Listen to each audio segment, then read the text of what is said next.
Part 1. The Mischievous Plan. Nicholas sat quietly in the morning room, watching his cousin being hurried off to the beach. The others were thrilled about the trip, but not Nicholas. He knew better. After all, he was in disgrace, accused of putting a frog in his breakfast bowl. He knew he hadn't done it, but that didn't matter. The adults believed what they wanted to believe. The punishment was severe. No beach for him, no fun. Instead, he had to stay home with his strict aunt, who would watch him like a hawk. But Nicholas didn't mind. He had his own plans. His aunt thought she had outsmarted him. She thought her rules were solid, her authority unshakable. "You are not to go into the gooseberry garden," she had warned him. "Not for anything." Nicholas nodded, acting remorseful. But inside, he was smiling. The gooseberry garden held no interest for him. He had a different forbidden place in mind.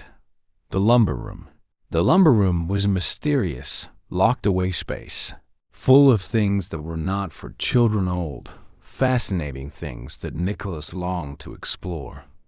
His aunt had forbidden it, making it even more tempting. Nicholas was determined to find his way inside.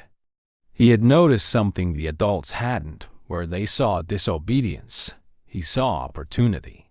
While his aunt watched from the window, making sure he stayed away from the gooseberry bushes, Nicholas quietly moved through the house. He reached the door to the lumber room and pulled out the key he had secretly found days before. His heart beat fast as he turned the key in the lock. The door creaked open, and Nicholas slipped inside. The room was dimly lit, with a faint, musty smell.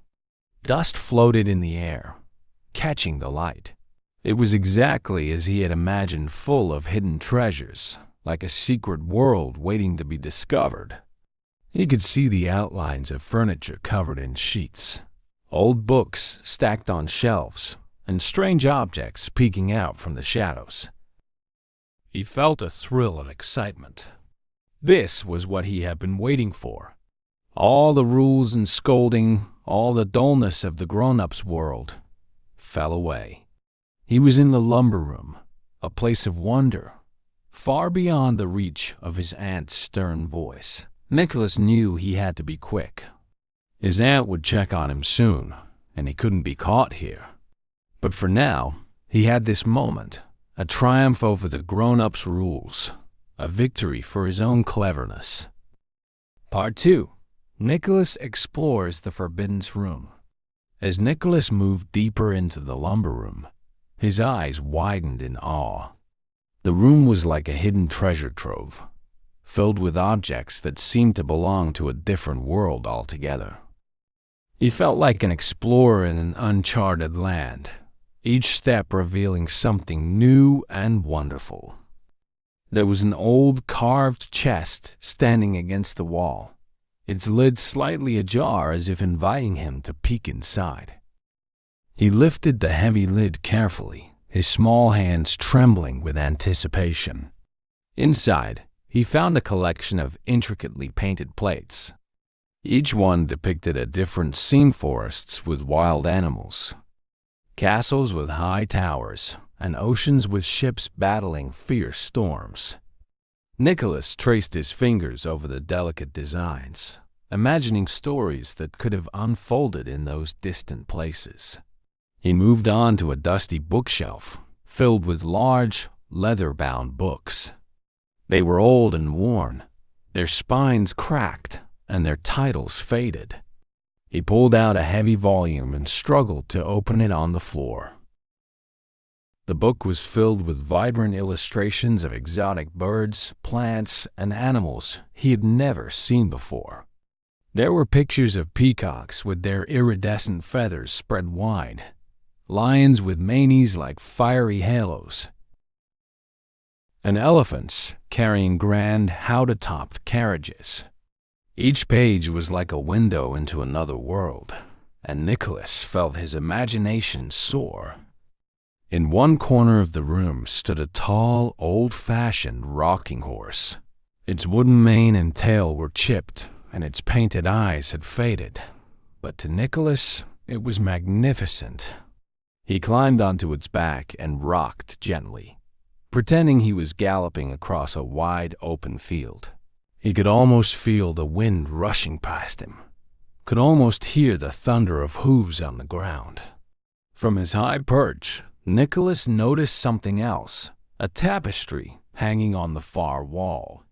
It was huge, almost reaching the ceiling, and covered in detailed embroidery. The tapestry showed a hunting scene. Noblemen on horseback chasing a stag through a dense forest, their hounds barking and leaping beside them. The colors were rich and vibrant, despite the dust that had gathered over the years. Nicholas slid off the rocking horse and walked over to the tapestry. He stood there for a long time, studying every tiny detail. He imagined being one of the hunters, riding fearlessly through the woods, the thrill of the chase in his heart. Or perhaps he was the stag, clever and swift, escaping through the trees and outwitting those who pursued him. The scene seemed so real, so alive, that he felt as though he could step right into it. Suddenly, he remembered the time. His aunt would be checking on him soon, making sure he was behaving. Nicholas knew he couldn't stay in the lumber room much longer, but he was reluctant to leave. There was still so much to see, so much to explore. The room was filled with secrets, each one more fascinating than the last. He took one last, lingering look around. This was a place where the rules didn't matter, where he could let his imagination run wild. Here, he wasn't just a naughty boy being punished. He was a brave adventurer, a clever hero. The lumber room was his kingdom, and for a little while, he had been its ruler. With a sigh, Nicholas closed the book he had been leafing through and carefully placed it back on the shelf. He made his way to the door, taking one last glance at the hidden wonders of the room. He knew he would return someday, no matter what the grown-ups said. For now, though, he had to leave his secret world behind and step back into the ordinary one. He slipped out of the lumber room, quietly locking the door behind him, his heart still racing with the thrill of his forbidden adventure. Part 3. Aunt's Predicament and Nicholas's Cleverness. Nicholas had barely closed the door to the lumber room when he heard a faint cry from the garden. He quickly scampered down the stairs and tiptoed through the house to a window that overlooked the bush near the garden pond. He knew this was the time his aunt would be making her rounds, ensuring that he hadn't dared to leave the naughty step in the gooseberry garden. A sly smile crept across his face as he peered out. Sure enough, there she was, his strict and overbearing aunt, balancing awkwardly on a narrow path by the edge of the pond. Her dress was tangled in the prickly bramble bush, and she seemed thoroughly stuck. Nicholas watched with keen interest, biting his lip to keep from laughing out loud. She struggled and flailed, her stern face now twisted with annoyance and growing panic. She called out again, her voice shrill and strained. "Nicholas! Nicholas, help me at once." Nicholas knew exactly why she was calling him. She still believed him to be in the garden, dutifully serving his punishment and well within earshot. But he wasn't planning to give up his secret hiding spot so easily. He paused, considering his next move. Then, after a moment's thought, he sauntered casually into the yard. "Where are you, Nicholas?" the aunt cried, her voice now tinged with desperation.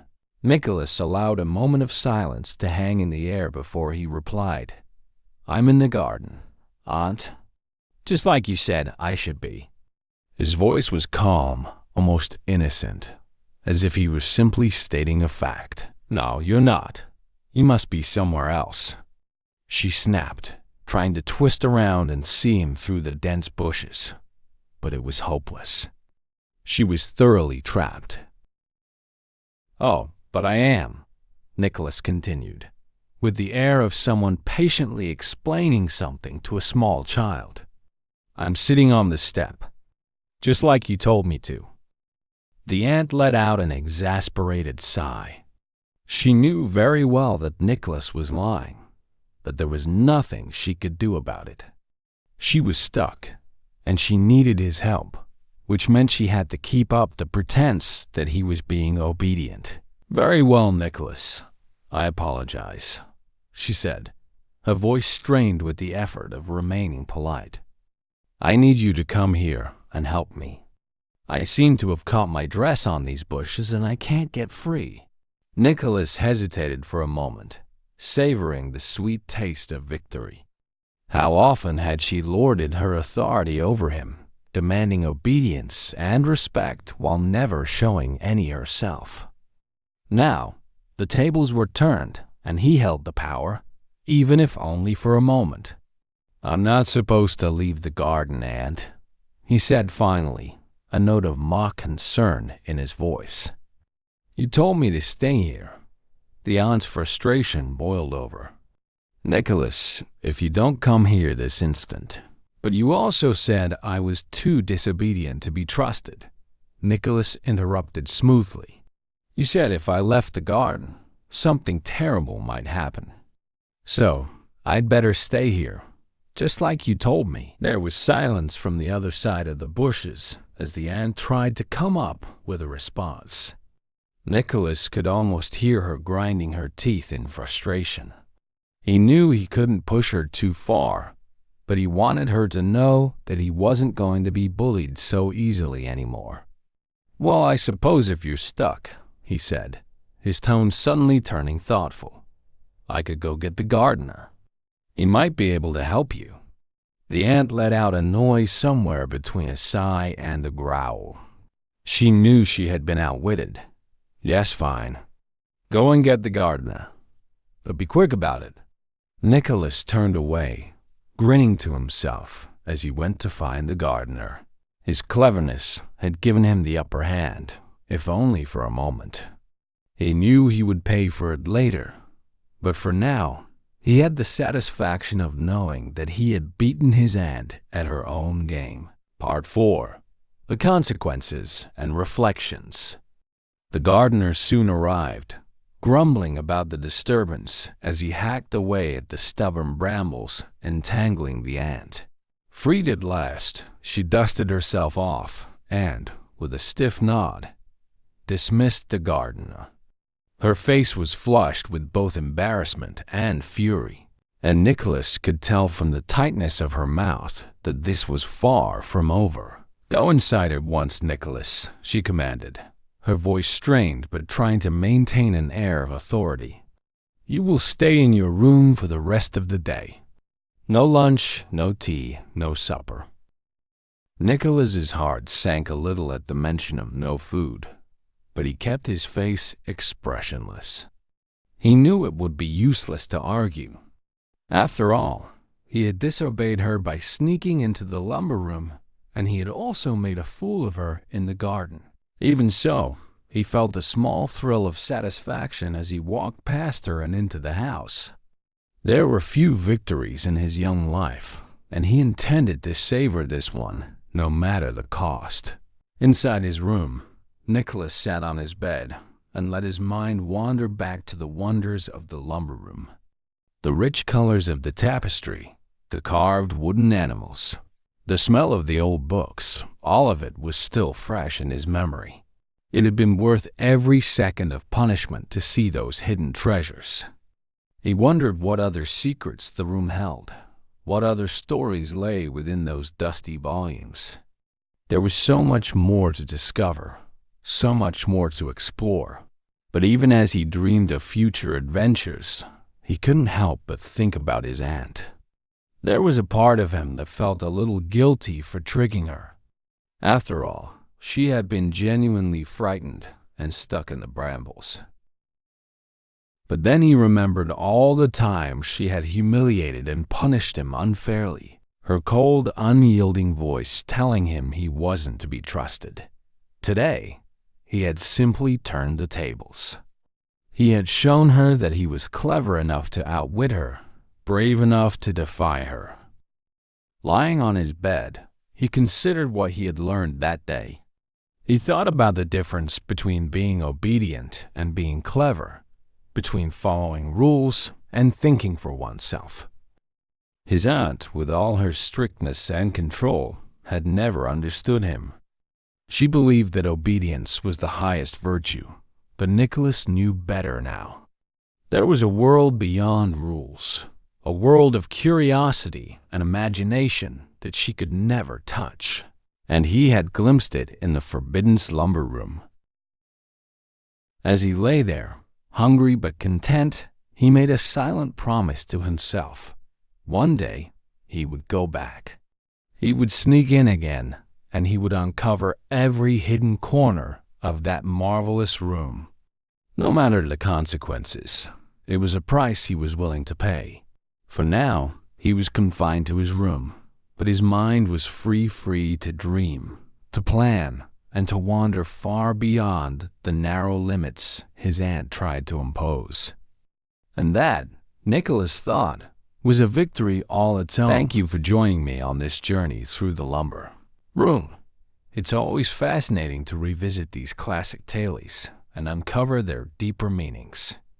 If you enjoyed this retelling, don't forget to give this video a thumbs up and share your thoughts in the comments below. I'd love to hear what you think about Nicholas and his cleverness, and how you interpret his victory over the strict rules of his aunt. And hey, if you haven't already, make sure to hit that subscribe button and turn on the notification bell so you won't miss any future videos. I've got more classic stories and thought-provoking content coming your way. Also, feel free to suggest any stories you'd like me to cover in the future. I'm always open to new ideas. Until next time, remember that curiosity and imagination can take you far beyond any boundaries set before you. Keep exploring, keep questioning, and keep finding the magic in everyday moments. Thanks for watching, and I'll see you in the next video.